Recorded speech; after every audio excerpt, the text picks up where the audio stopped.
Do you ever get sick of telling your kids when someone gives them a compliment to say thank you?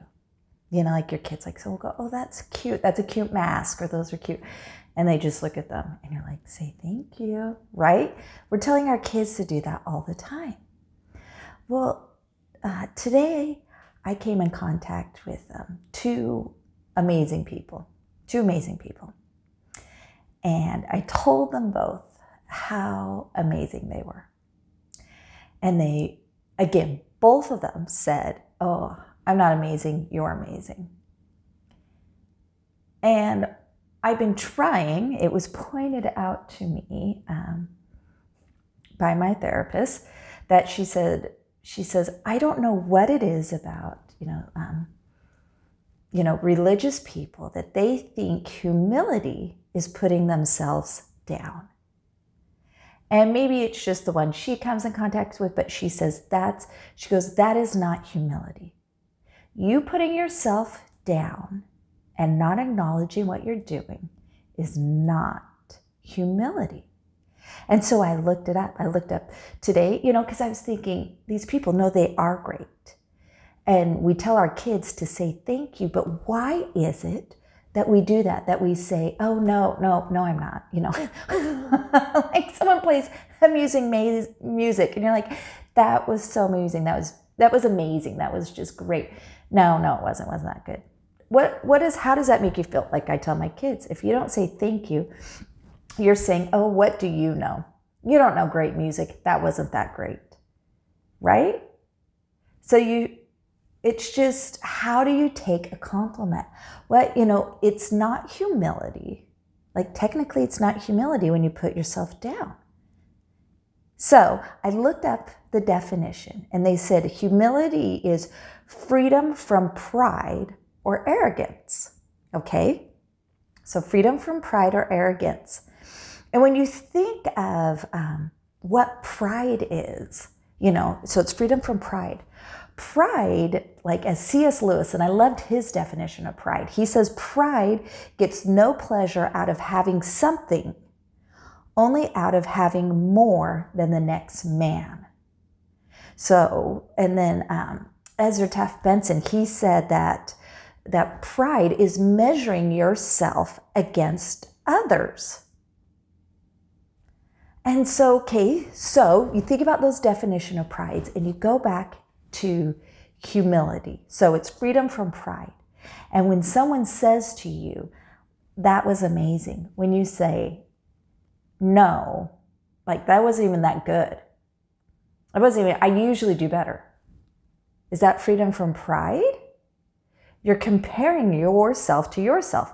Or, and I'm thinking of a lot of times like a musical instrument. Oh, that wasn't, oh, that was amazing. And they say, oh, well, compared to so-and-so, it wasn't that good. Again, you can have pride and you can also have where you're still comparing yourself. Maybe you don't think you're better than them, but you're comparing yourself to them. So here's the problem with that humility, where we're comparing ourselves to others, where we don't say thank you, where we put ourselves down. That's not humility when we're putting ourselves down. And when we're comparing ourselves to someone else. That's not humility. It's freedom from pride. It's freedom from arrogance. Okay? So, real, true humility is expressing your dependence upon God. Real, true humility is acknowledging others who helped you get to that point. So for me, in a lot of my, the class I teach is a religion class, me acknowledging the Spirit in my class helps me to teach and enlightens my mind. When they say that was a great lesson, thank you. I'm so grateful that the Spirit was here to teach you, because the Spirit is the true teacher. So you see the difference. And so the Lord asks us to be humble. And like, right, you should be humble. Nobody likes someone who's prideful and arrogant.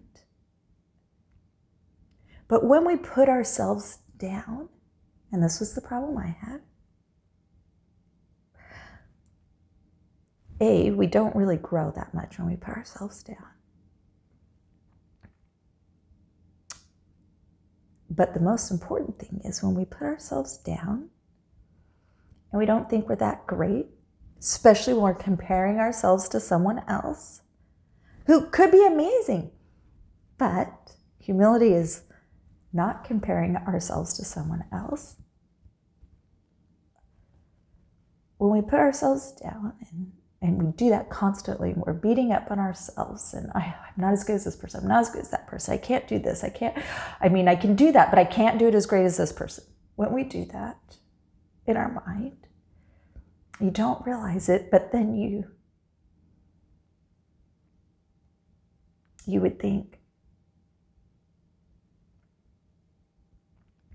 how could God love me?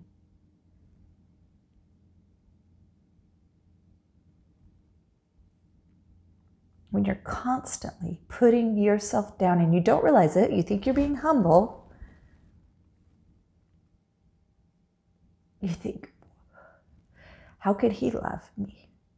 Someone who's so terrible at A, B, and C, who's not as good as so-and-so at C, D, and F. How could he possibly love me?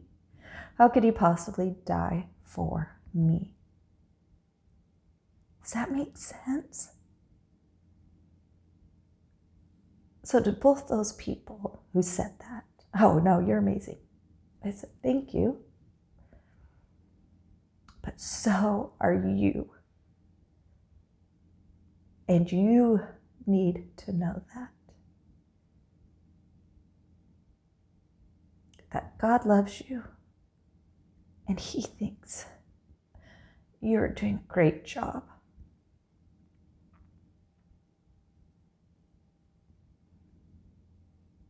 Again, comparison is the thief of joy.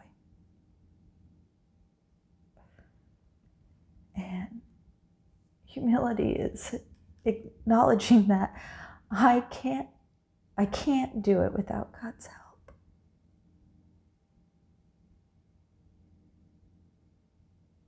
Or the many people who help me every day. And I'm thankful for that. So I want you to think about that next time someone gives you a compliment. Thank you. And realize you're doing. Don't compare yourself to someone else. Just, you're doing better than you think.